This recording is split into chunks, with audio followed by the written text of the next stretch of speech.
Cloma? Yes, Brigadier General, you're now excused. Ma'am, please take the seat. Morning, ma'am. I guess Corpus is your maiden name.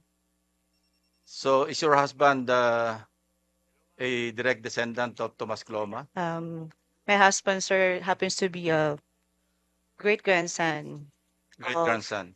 Yes, sir, but that his mother's mother is cousin of Thomas Cloma, sir. Yeah. Please extend my regards, and we'd like to thank him for discovering and occupying Yes, and sir. owning and donating to the Philippine government the Kalayaan Island Group. Yes, sir. That's all, Mr. Chairman. Thank you, sir. Mr. Chair, Thank you, Honorable Marcoleta. anong pangalan niya? Jackie. Anong, Colonel Cloma.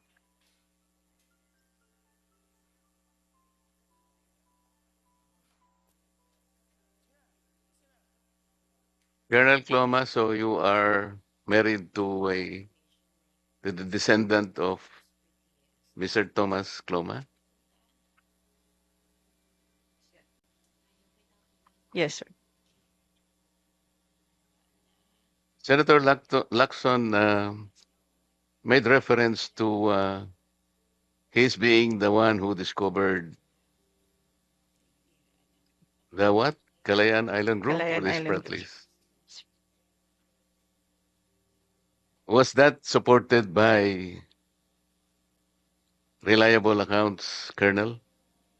Sir, before I will speak, sir, I'd just like to make a disclaimer that my statement will not reflect of my organization. So this will be my personal account, sir, and based on the stories I had from my husband, and I did a little research about it, sir. So I'm not referring, Colonel, to the stories. I'm talking about historical accounts, if they are very viable, that the great ancestor of your husband was the one who discovered the Kalayaan Island Group. Is this supported by historical facts? I have seen and read some references about it, sir. Did you know, Madam, that, Colonel, that when Mr. Thomas Cloma made a Freedom Declaration in 1956, several countries objected because, well, several countries like United Kingdom, the United States of America, China did also, Japan, Australia, and the Philippines. Did you know that? Based on my reading, sir, I only read countries like Vietnam, China, and France. Yes. Did you know that these countries objected to his declaration? Yes, sir. And there is a common ground, Colonel, why they objected. Do you know what the ground is? May you please enlighten me, sir, on that? Yes. Because according to the objectors, Kalayaan Island Group at that time is no longer treated as terra nullius, which means that Nobody's silent, sir. it is not unoccupied and it was not undiscovered. Kaya po, Colonel, pati ang ating bansa vigorously objected. And that is why it is not correct to assume that he discovered it, because several other discoverers prior to his time. Do you know that in 1837, the United Kingdom already made a notification claim? Did you know that, madam? And in 1933, the Japanese, or Japan, also made the same notice of claim, 1933. Prior to the declaration of Mr. Thomas Cloma in 1956, Japan already made a notice of claim. Meaning, marami na po talaga ang nakakita, nakadiscover ng Kalayaan Island Group. So hindi po siya pwedeng mag-donate dahil inobjekan po ng ating bansa mismo. Do you know the representative of the Philippine government at the time when the objection was made? Alam po ninyo?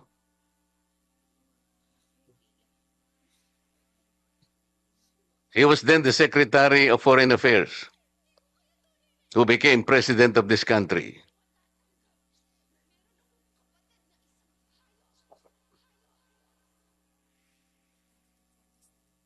So hindi po talaga pwede na siya yung nag-discover, madam, on those grounds. And it is not correct that earlier it was reflected in the minutes of this commission, that President Ferdinand Marcos Sr. formalized it in Presidential Decree 1596. There is no record attesting to that. And there is no record also, Mr. Chair, that his donation was formalized by the arbitral ruling. That is not on record,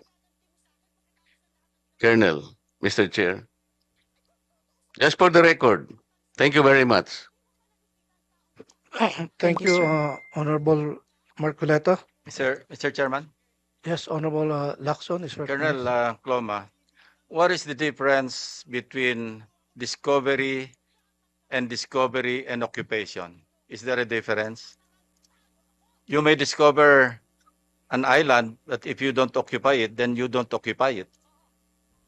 So can you tell us the basic difference between discovery per se Yes. and discovery and occupation? So based on my apprehension, sir.